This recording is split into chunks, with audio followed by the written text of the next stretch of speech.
আসসালামু আলাইকুম। এখন আরবি শাবান মাস। শাবান মাসের পরে আসে পবিত্র রমজান মাস। রমজান মাসে রোজাদারকে ইফতার করানো অনেক বরকতময় ও সওয়াবের কাজ।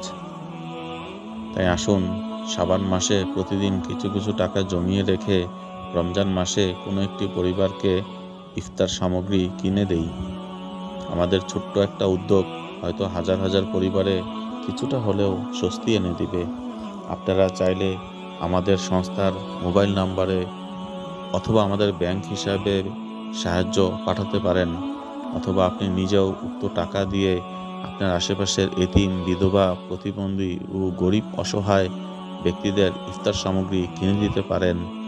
আসুন ভালোবাসি দেশকে, ভালো রাখি দেশের মানুষকে। সৌজন্যে গান্ধী নাগরিক উন্নয়ন সংস্থা।